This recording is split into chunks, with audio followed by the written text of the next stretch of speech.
Bintang tamunya siapa tuh? Assalamualaikum warahmatullahi Wow. wabarakatuh.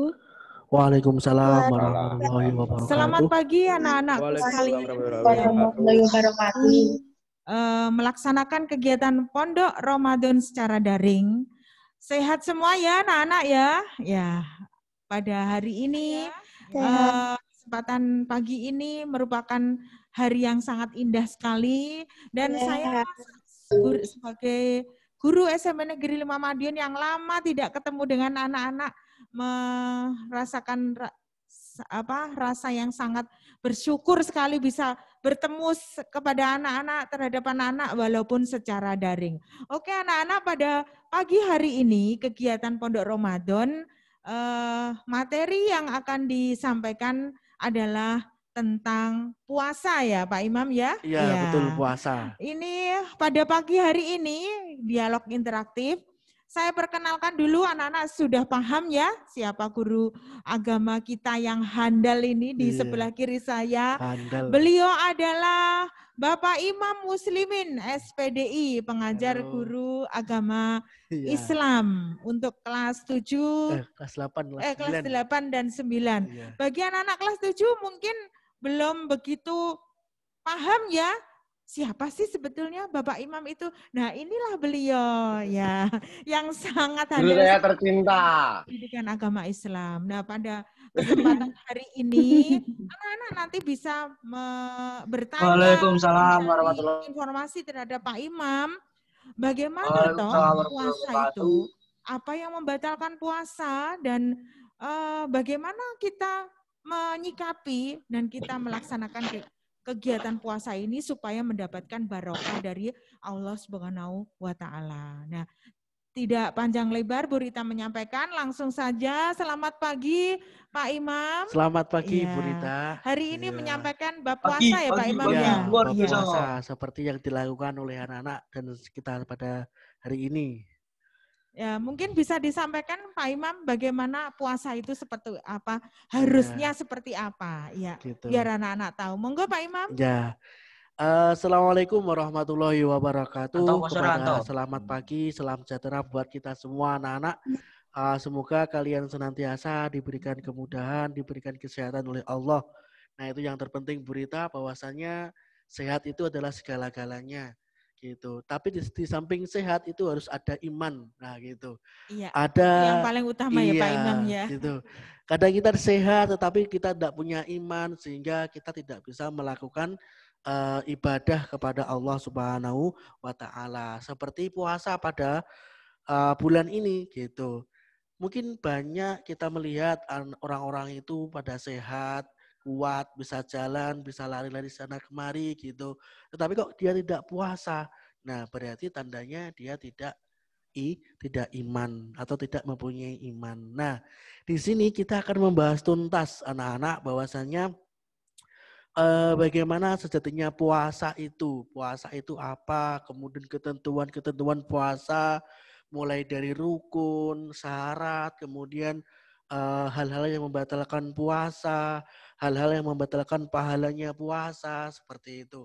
Nah itu yang menjadi penting buat kita ketahui karena keabsahan puasa kita bisa diterima oleh Allah itu juga harus memperhatikan ketentuan-ketentuan puasa itu gitu. Ya, jadi tidak hanya sekedar menahan makan dan menahan minum, tidak gitu. Makan tidak minum selama pagi sampai sore hari ya Pak gitu. ya.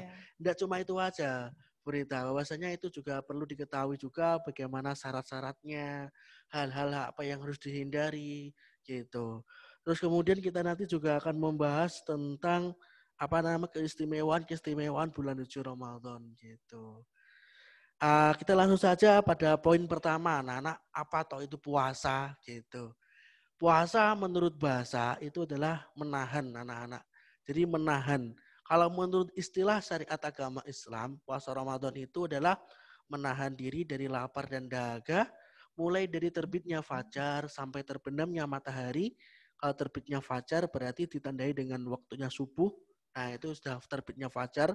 Kalau anak-anak itu bisa melihat, kalau terbitnya fajar itu kalau kamu pergi ke masjid atau subuh, kamu lihat ke atas, nah itu ada merah-merah berarti itu terbit fajar. Kemudian diakhiri pada terbenamnya matahari. Terbenamnya matahari berarti itu ditandai dengan manjingnya atau masuknya waktu maghrib, Burita, seperti itu. Senja. Tapi tidak cuma menahan itu aja, tetapi juga harus menahan hawa nafsu. Hawa nafsu ini yang sangat-sangat sulit kita kita lakukan, kita hindari, itu hawa nafsu. Ada hadis yang mengatakan musuh terbesar kita bukanlah manusia, tetapi adalah hawa nafsu kita. Karena Gitu. berhubungan dengan keinginan diri kita Iya, sendiri ya Pak Imam, makanya sulit ya menahan Iya. hawa nafsu itu. Kalau hawa nafsu kita tidak Sange. bisa kita hentikan, maka itu nanti akan ada kegiatan-kegiatan yang akan dilakukan oleh manusia tersebut gitu. Jadi kita harus tahan gitu. Biasanya hawa nafsu itu yang pertama yang harus dihindari, sesuatu yang bisa merusak pahalanya puasa, seperti kita berkata jorok, terus marah-marah, kemudian sering tidak melakukan ibadah, nah itu juga termasuk hawa nafsu. Suka makan terus, nah itu juga termasuk hawa nafsu, Burita. Gitu. Terus kemudian ditambahi lagi, harus memahami tentang ketentuan syariat, ketentuan puasa yang dijelaskan dalam syariat agama Islam. Itu harus paham apa itu hal-hal yang membatalkan puasa, apa itu yang termasuk rukunnya puasa, gitu. Itu harus diketahui anak-anak. Jadi secara redaksinya, jadi puasa menurut syariat agama Islam itu adalah menahan diri dari lapar dan dahaga, mulai dari terbitnya fajar sampai terbenamnya matahari, kemudian dan juga menahan hawa nafsu dan memenuhi semua kriteria ketentuan-ketentuan puasa menurut syariat agama Islam gitu. Itu untuk pengertian puasa, Burita. Jadi gitu. Kalau kita sudah melakukan puasa banyak yang harus dipahami ya Pak iya, Imam gitu. ya, agar puasa kita bisa sempurna ya. Iya, gitu. Jadi enggak cuma kita puasa itu enggak cuma enggak makan, itu enggak. Sehingga kalau ada anak yang mempunyai persepsi definisi puasa seperti itu, berarti kita makan, tidur tok itu. Ya, nah itu termasuk sesuatu hal yang sia-sia gitu. Jadi puasa itu dilakukan untuk kita bisa melatih kedisiplinan dan lain sebagainya.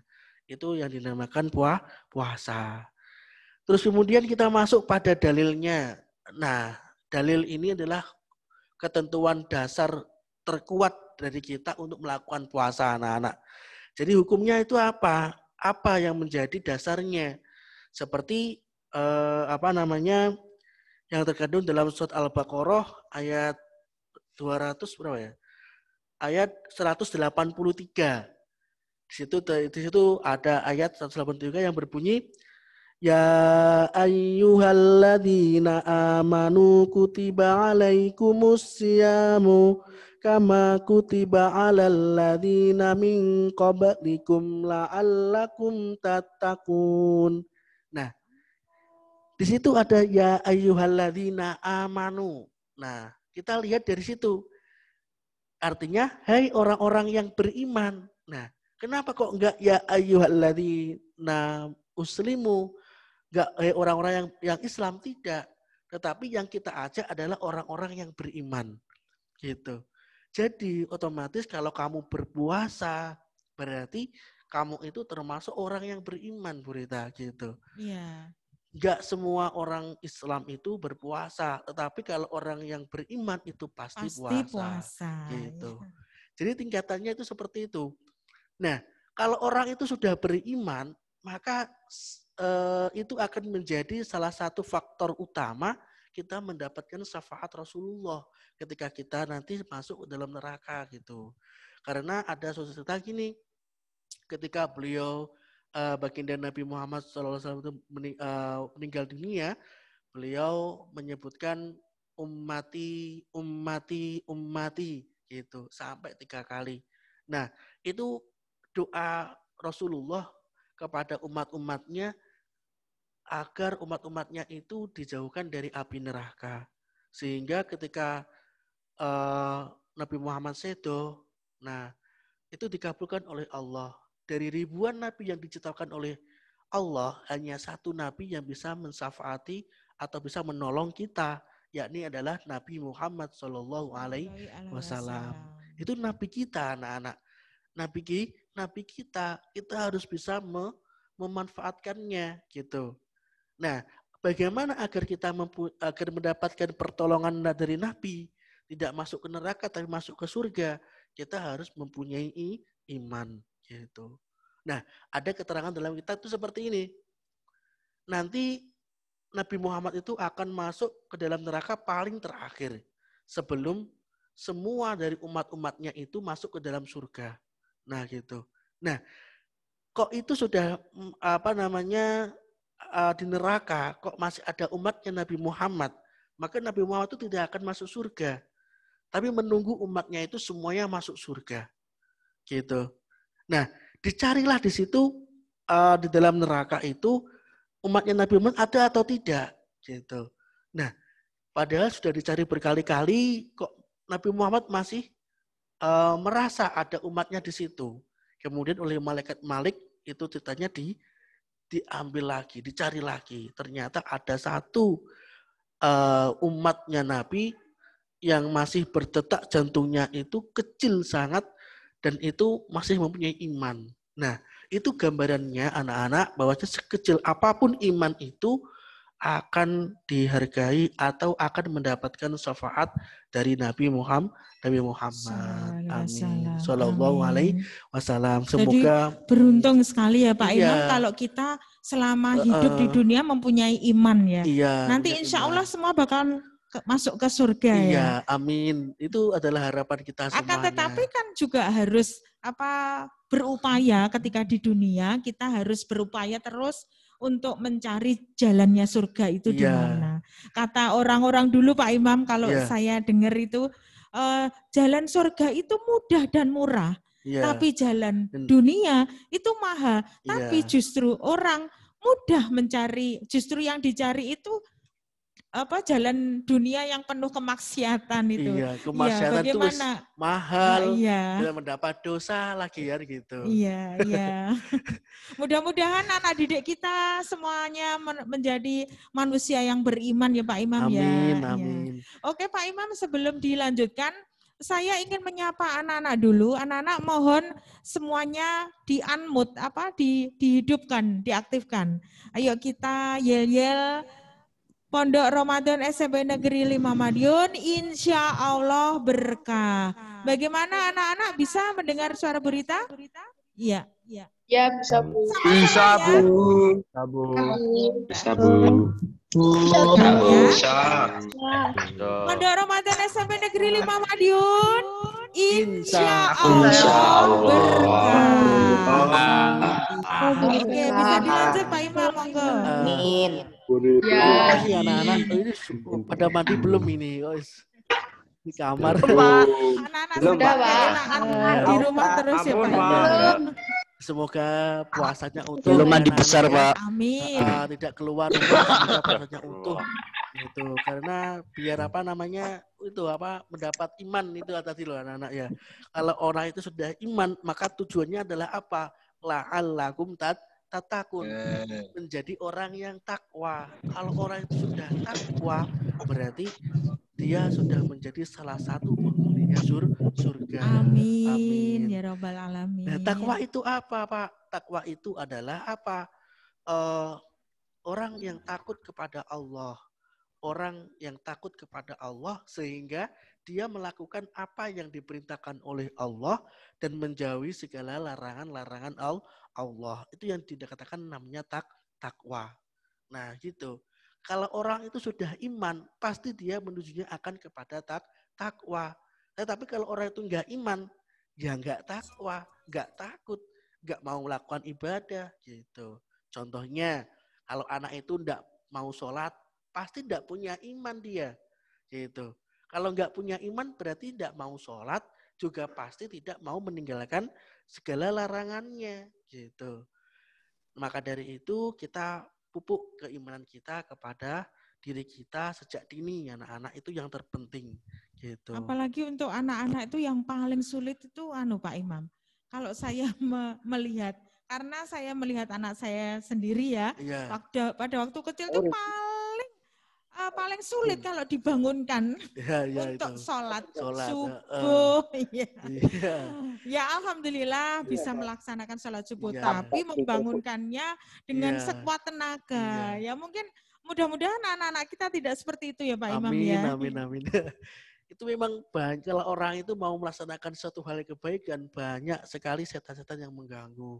Salah satunya yaitu menghilangkan petunjuk Allah. Bagaimana ciri-cirinya hilangnya petunjuk itu? Anak-anak ketika diajak untuk lakukan beribadah itu akan sulit gitu. Nah, kalau kamu lihat aja diri kamu. Kalau kamu kok diajak sholat, diajak taraweh, kok enggak mau, wah, itu tanda-tanda hilang petunjuk dari Allah gitu. Makanya naudzubillah min dzalik gitu anak-anak ya. Gitu. Jadi kita masuk pada poin yang ketiga. Tadi sudah ada arti, kemudian masuk pada dasar yang adalah ketentuan-ketentuan puasa. Nah, ketentuan-ketentuan puasa ini sangat penting anak-anak. Yang pertama kita melihat syarat, rukun, kemudian hal-hal yang membatalkan puasa. Terus kemudian yang pertama adalah syarat. Syarat itu adalah sebelum kita berpuasa, syarat itu harus dilengkapi. Syarat itu berarti apa ya? Kalau kita gambarkan itu sebelum kita masuk rumah, nah orang itu boleh masuk asalkan punya kriteria seperti itu gitu. Nah yang pertama adalah apa? Harus dia Islam gitu.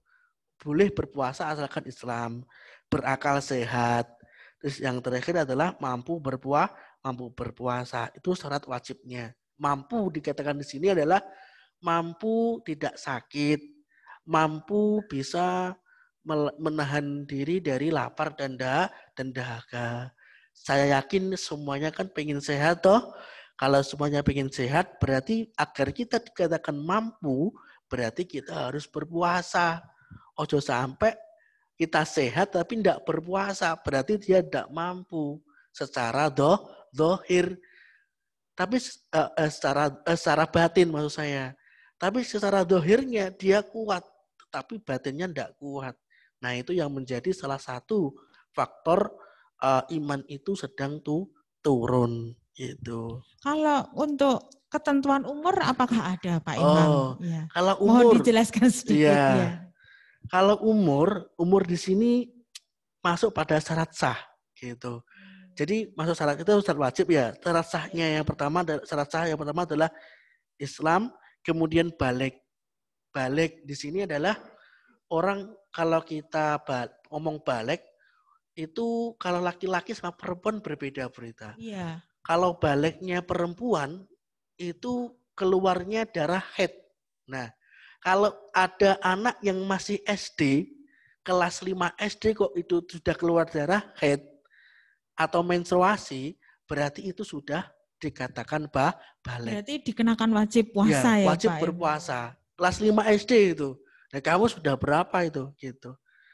Nah, tetapi kalau pada waktu belum menstruasi sampai umur 9 tahun untuk anak putri kok belum haid, kok udah umur 9 tahun, itu juga sudah dikategorikan balik.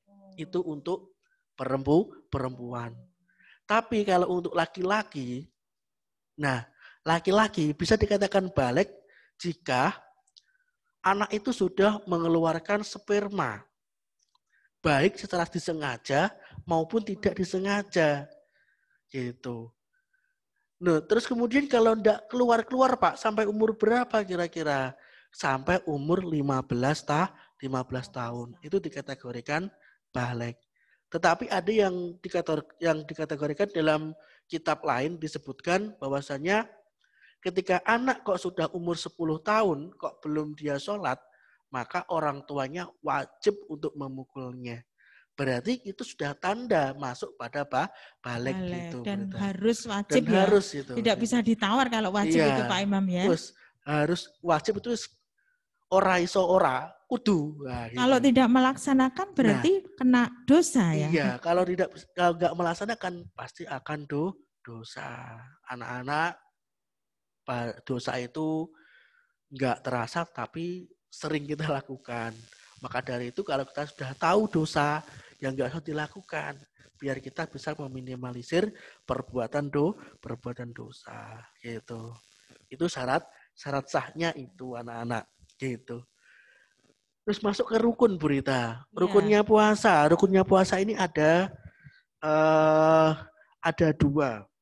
Rukunnya puasa ada 2. Yang pertama adalah niat, yang kedua adalah menahan diri dari lapar dan dahaga mulai dari fajar sampai terbenamnya matahari. Nah, kita masalah niat Bu Rita. Niat ini mungkin salah kaprah diartikan anak-anak. Nah, niat di sini apa artinya, Pak? Niat itu artinya kalau kita ngomong basa Jawa nih, ku merenteke ati. Nah, kerenteke ati di sini adalah sudah menjadi niat. Gitu.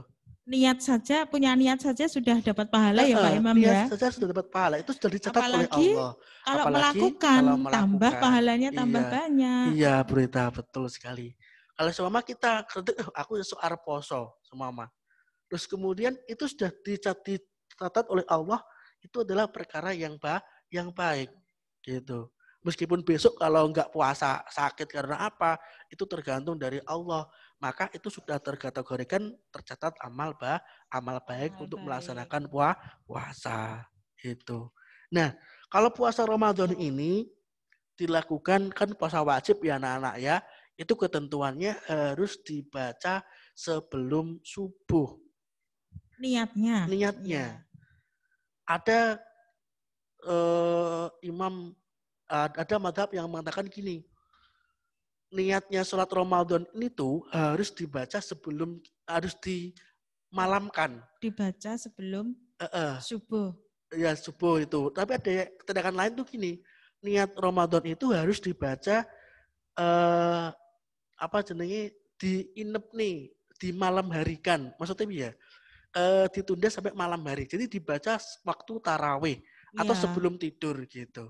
Itu ada yang mengatakan seperti bagaimana, itu. Pak Imam? Nah, kalau kelupaan ada madhab yang mengatakan gini, kalau dari awal bulan suci Ramadan kok itu sudah niat untuk melakukan puasa, maka itu juga termasuk sudah dikatakan niat gitu. Tapi lebih dimantapkan lagi kalau kita pada waktu tarawih kita membaca niat. Kalau lupa lagi sebelum subuh itu kita juga membaca niat agar gitu. Tapi kalau puasa sunnah itu boleh semama jam 7 kok belum makan, kok pengen puasa itu boleh. Tapi batasannya sampai pada pukul 9 gitu. Tapi kalau puasa wajib tidak boleh. Kalau sudah waktunya subuh itu harus waktunya sudah habis gitu. Tapi kalau puasa sunnah boleh jam 7 itu niat puasa sebelum asalkan subuh sampai jam 7 itu belum makan apa-apa gitu. Yang kedua adalah menahan diri dari segala sesuatu yang membatalkan puasa, mulai terbitnya fajar sampai terbenamnya matahari. Nah, ini anak-anak itu sudah pokoknya menahan diri lah, nggak boleh makan, lapar, dan hawa nafsu. Pacaran stop gitu. Nggak boleh pacaran nggak dulu. Boleh pacaran gitu. Memang masanya SMP nggak boleh pacaran loh ya anak-anak. Lebih baik kalau memang merasa tidak kuat lebih baik di rumah tidur ya Pak. Iya. Karena katanya itu Gak tidurnya pacar, orang puasa merupakan ibadah. Iya, merupakan ibadah. Tapi ya nggak boleh tidur terus ya Pak Imam ya. Itu anak-anak diperhatikan apa yang disampaikan Pak Imam. Terus puasa Ramadan dari pagi sampai menjelang buka tidur terus. Sholatnya kapan? Iya, betul Bu Rita. Jadi kalau kita puasa kok tidur, terus yang rugi adalah kita anak-anak. Kenapa? Puasa itu kan kita seakan-akan itu tuh panen. Kalau kita main game itu bonusnya besar. Kalau biasanya ambil poin itu nilainya 5, tapi kalau waktunya puasa, ambilnya poin itu poinnya mendapatkan 10 gitu. Jadi game itu mendapat bonus besar-besaran ini. Kalau kamu tidak ngambil, rugi gitu. Jadi jangan cuma dibuat untuk tidur saja gitu. Kalau boleh menahan, ya kita gunakan untuk dzikir. Yang paling mudah itu adalah dzikir. Kemudian membaca Al-Quran, kemudian membaca sholawat, kemudian berangkat untuk bibinau, menuntut ilmu, itu ganjarannya luar biasa. Itu nanti kita bahas untuk di keistimewaan bulan suci Ramadan. Nah, sekarang ini anak-anak, ini yang menjadi kendala pertanyaan besar bagi kita. Apa toh perkara yang membatalkan puasa gitu. Itu momen yang paling harus anak-anak harus paham Pak itu Pak. Iya. Karena kalau nggak tahu bagaimana hal-hal yang membatalkan puasa, itu nanti kita tidak bisa menjaga keabsahan puasa kita. Kalau nggak bisa menjaga keabsahan puasa kita, maka puasa kita tidak diterima oleh Allah. Nauzubillah min dzalik. Jangan sampai seperti itu ya Pak. Iya. Kemudian yang pertama adalah makan dan minum dengan disengaja. Makan dan minum dengan disengaja. Itu pasti ya anak-anak ya. Kalau makan dan minum disengaja itu pasti. Loh Pak, saya tuh minum air liur saya. Itu bagaimana Pak hukumnya gitu. Jadi gini anak-anak, sesuatu yang keluar dari mulut kamu, kok kamu telan lagi, itu boleh hukumnya tidak membatalkan puasa. Asalkan tidak dari luar kamu masukkan. Nah itu yang batal. Meskipun kalau ada sonte gitu, itu juga termasuk kalau madhabnya Imam Syafi'i itu tidak boleh. Itu batal. Tapi ada beberapa madhab lain yang membolehkan dengan asalkan beberapa syarat tertentu gitu. Berbicara masalah batal puasa Pak, tadi disampaikan memasukkan sesuatu ke tubuh kita ya. Terus sekarang kalau mata kita mungkin lagi kena debu, sakit, harus ditetesi. Dengan meneteskan obat mata itu apakah itu juga termasuk membatalkan puasa Pak Imam? Tolong dijelaskan. Untuk kalau madhab Imam Syafi'i itu makruh berita. Makruhnya itu di situ maksudnya perkara yang dibenci oleh Allah. Ada mengatakan lain itu boleh, itu batal ada gitu karena memasukkan sesuatu di dalam tubuh itu. Terus kemudian padahal kan tidak diminum ya itu ya. Iya betul. Diteteskan di mata. Iya, kentut di dalam air itu juga batal. Kalau emang itu disengaja. Kemudian mandi itu memang disengaja biar adem, terus kemudian mandi berlebihan karena tidak betah panasnya ya Pak terus Imam kemudian ya. kok airnya masuk ke dalam telinga itu juga batal. Itu. Jadi kita harus itu. Tapi mandi wajar nggak apa-apa kan? Kalau mandi wajar nggak apa-apa. Bahkan ada yang mengatakan gini, berkumur setelah zuhur itu makruh gitu. Padahal sunnah itu. Tetapi ketika waktunya zuhur kok dia berkumur, itu kok ada yang mengatakan hukumnya makruh. Saya lihat keterangannya apa? Karena ketika kita sudah masuk zuhur, pori-pori kita kan terbuka. Nah, ketika terbuka, maka ketika kita tetes air itu akan meresap secara cepat gitu. Nah, terus ketika berwudu bagaimana itu? Nah, kalau berwudu kan berkumur kan sunnah. Jadi nggak apa-apa ya. Kalau ditinggalkan nggak apa-apa Burita gitu. Tapi kalau kita bisa menjaga betul itu nggak apa-apa. Nah, yang dikhawatirkan itu adalah yang tidak bisa menjaga. Akhirnya berkumur, kita dahaga, kita haus sekali, nggak terasa kita minum. Nah, itu yang dikhawatirkan. Makanya oleh beberapa saat agama itu dimakruhkan gitu. Seperti itu berita. Terus kemudian muntah disengaja. Muntah dengan disengaja itu berbagai juga tidak boleh anak-anak. Kemudian hilang akal. Hilang akal di sini adalah ayan, orang itu punya ayan. Kemudian pingsan. Nah, itu. Kalau tidur tidak ya anak-anak ya. Kalau pingsan tidak. Misalnya tidak hilang akal ya. Ayan yang hilang. Gitu. Kemudian berhubungan suami istri pada siang hari.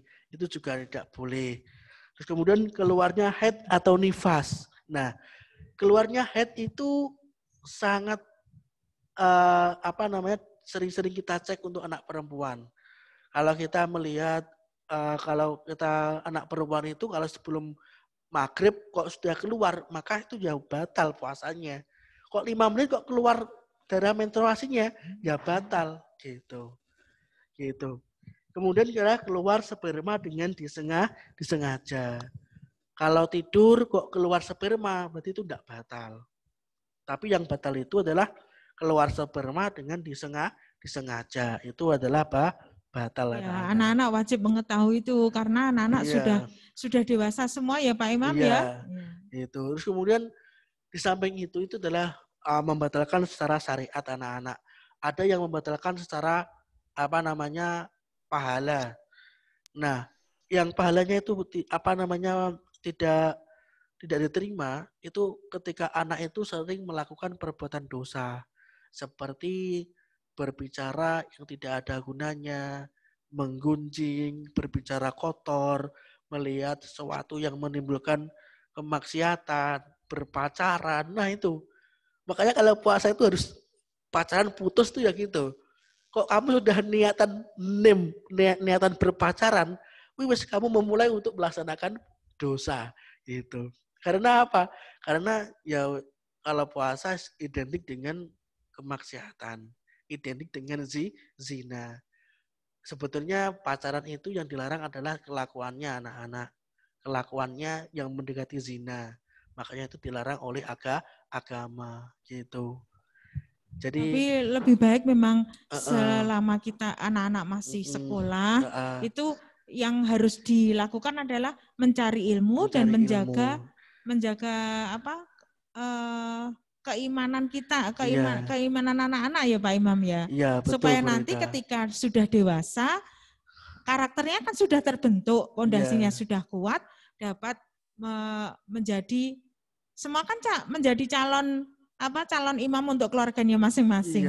Yang laki-laki menjadi bapak yang baik dan yang perempuan menjadi ibu yang baik. Begitu ya Pak Imam ya. Betul Bu Rita. Jadi kita harus menumpuk kebaikan itu sedini mungkin agar nanti setelah dewasa akan menjadi manusia yang berkualitas gitu.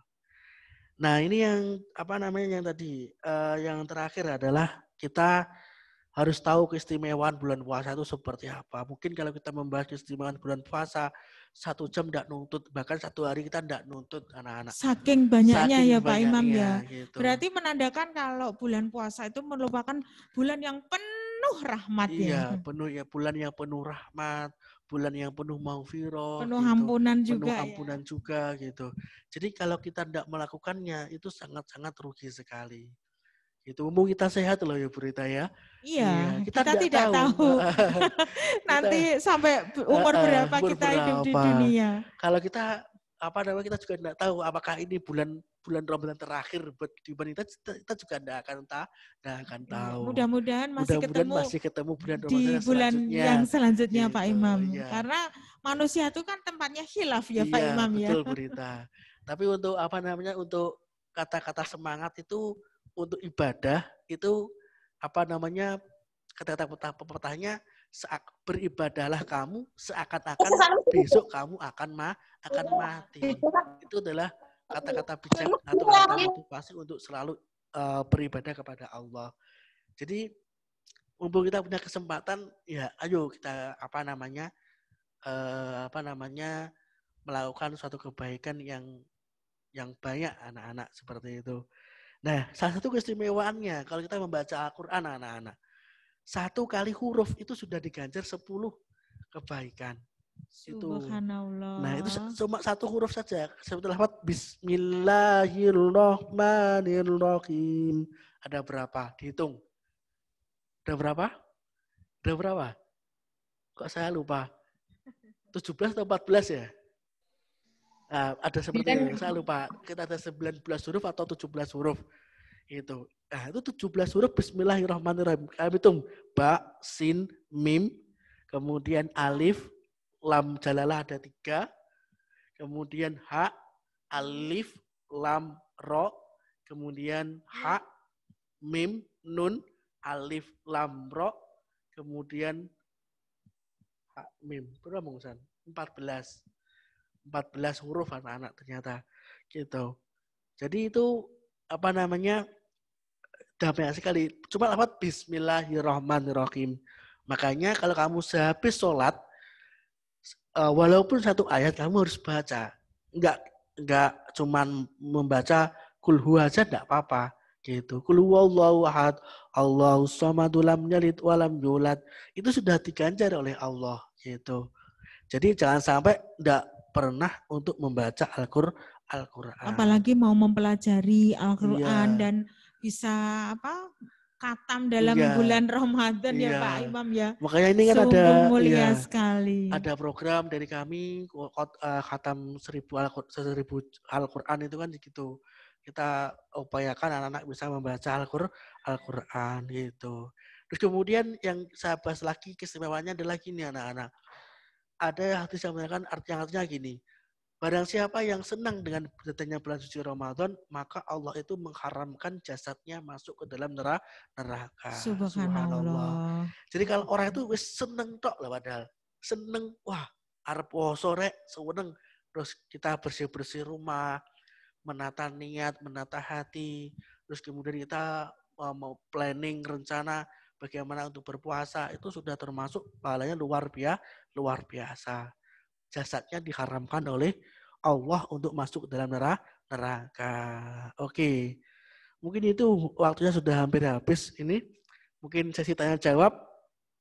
Silakan dari anak-anak yang mungkin bertanya. Anak-anak ada yang mau ditanyakan? Ini mumpung bisa ketemu langsung dengan Pak Imam. Mungkin anak-anak tidak belum paham atau kurang paham, pengen tanya apa toh Pak Imam ya, supaya kita bisa semakin menguatkan iman kita selama bulan Ramadan. Mungkin ada yang mau tanya anak-anak? Kayaknya kok sepi-sepi saja. Pondok Ramadan SMP Negeri 5 Madiun. Insya Allah. Insya Allah. Allah berkah. Insya Allah berkah. Pak Imam, saya tidak bisa buka. Ya Allah tidak berkah. bisa lihat di laptop ini semua pada di unmute semuanya. Ya Allah gak berkah ya. Atau gimana Masa ini? sudah ngantuk pada jam segini, Bapak Ibu guru kalian loh, masih bekerja di sekolahan, semuanya semangat menilai Ada yang baru bangun, Bu. anak-anak selama. Oke, silakan yang mau tanya, satu- silakan tanya unmute-nya dibuka, kemudian mengacungkan jari. Sampaikan. Siapa? Silakan. Dengan melambaikan tangan ya, kalau tanya biar Pak Imam tahu. Ya. Ya, ada yang tanya? Oh, sambil menunggu anak-anak bertanya, Pak Imam, ini saya juga mau tanya. Kalau kita mengkhatamkan Al-Quran dengan ikut grup tadarus online, terus dapat bagian juz 1, Ibu ini bagian juz 2, itu bagaimana Pak Imam khatamnya itu? Dengan kita mengkhatamkan sendiri. Mungkin bisa dijelaskan. Anak-anak pasti kan juga punya grup tadarus online mungkin untuk anak-anak. Ya, jadi gini anak-anak. Gak punya, Bu, gak punya. Kalau kita punya, Bu. Punya, gak punya. Sangat beruntung gitu. Contoh gini anak-anak. Kamu ambil beras di situ ada satu kerikil kecil gitu. Otomatis kerikil itu akan kamu ikutkan masak seperti itu. Jadi kalau ada di situ perkumpulannya orang-orang yang sholih, terus kemudian kamu ikut nimbrung di situ, maka kamu juga akan dikategorikan sebagai orang yang sholih gitu. Terus kemudian untuk khatam Al-Quran, kalau kamu meskipun kamu dikategori cuma membaca 1 juz, tapi dalam sebuah kelompok atau jamaah, maka itu pahalanya juga sama dengan kita membaca Al-Quran seluruhnya. Karena kita itu juga dalam jamaah tersebut, Bu Rita. Jadi gitu. Oh, begitu. Makanya anak-anak ini ada program 1000 khatam Al-Quran dari seluruh SMP sekota. Itu juga termasuk ikhtiar kita agar kita di bulan suci Ramadan ini diakui sebagai ahlul Quran anak-anak. Gitu. Jadi seperti itu, Bu Rita ya. Jadi kita harus semangat bergabung di mana saja, monggo. Kita malah lebih mendapat kesempatan untuk membaca Al-Quran sehingga kita lebih sering membaca Al-Quran gitu. Berarti pahalanya sama dengan ketika menghatamkan Al-Quran secara sendiri ya Pak Imam ya? Iya, Bu Rita. Secara jamaah seperti itu. Bagaimana anak-anak? Kok diem saja ya anak-anak? nggak bisa aktif ini. Mumpung ada ini. Mungkin ada yang perlu ditanyakan anak-anak. Gimana Bapak Oke. Operator? Nggak ada? Nggak ada. Oke, kalau memang tidak ada yang ditanyakan, sekali lagi saya sampaikan kepada anak-anak dari kesimpulan tadi yang disampaikan oleh Pak Imam bahwa pada bulan Ramadan ini kita harus memperbanyak ibadah kita, amalan kita, supaya nanti kita mendapatkan kemuliaan yang luar biasa selesai bulan Ramadan. Dan tentunya setelah bulan Ramadan, apa yang kita laksanakan ketika di bulan Ramadan, kebiasaan kita itu tetap harus dijalankan dan harus lebih semangat lagi, sehingga akan membentengi diri kita sendiri, khususnya anak-anak, dari hal-hal yang bisa menurunkan keimanan kita. Mungkin begitu ya Pak Imam. Betul, Bu Rita. Untuk mengakhiri, mungkin ada penekanan dari Pak Imam untuk anak-anak atau nasihat untuk anak-anak secara umum. Monggo Pak Imam. Ya, hanya beberapa kata anak-anak. Kata-kata saya buat kalian semuanya, mumpung kita hidup, lakukan yang terbaik buat kalian. Lakukan yang terbaik, lakukan yang bermanfaat, lakukan bisa bermanfaat kepada orang banyak. Mumpung kita hidup, lakukan ibadah sebanyak-banyaknya. Mumpung kita hidup, cari amal sebanyak-banyaknya. Terima kasih, Berita. Ya, terima kasih Pak Imam sudah memberikan materi tentang puasa kepada anak-anak. Dan besok kita akan ketemu lagi pada dialog interaktif dengan tema yang lain. Temanya apa Pak Imam untuk besok? Untuk besok temanya adalah zakat, Bu Rita. Ya, temanya zakat. Dan zakat itu merupakan salah satu penyempurnaan kita di dalam bulan Ramadan. Anak-anak wajib mendengarkan. Dan nanti di episode besok yang terakhir, anak-anak akan bertemu dengan Bu Rita tentang kreasi seni. Bagaimana anak-anak tetap berkreasi seni tetapi di jalan yang di jalan keagamaan ya. Oleh karena itu, tolong anak-anak tetap aktif di dalam kegiatan Pondok Ramadan SMP Negeri 5 Madiun. Insya Allah berkah. Demikian dialog interaktif pada hari ini tentang puasa. Apabila ada yang kurang dari Bu Rita dan Pak Imam, mohon maaf, semua kesempurnaan itu hanya pada Allah semata. Amin ya rabbal alamin. Kita sudah melaksanakan kegiatan ini dengan baik. Akhir kata, wassalamualaikum warahmatullahi wabarakatuh. Sampai ketemu di event selanjutnya di hari terakhir Pondok Ramadan. Anak-anak, kami beritahukan setelah ini kan seharusnya adalah materi yang disampaikan oleh Bu Rita. Karena Bu Rita hari ini ada kepentingan, maka untuk hari ini kita free-nya itu mengerjakan tugasnya Bu Susi kemarin. Apa tugasnya Bu Susi kemarin? Tugasnya itu berada di channel YouTube SMP 5. Channelnya YouTube adalah SMP Negeri 5 Official. Ya. SMP Negeri 5 Official. Gitu.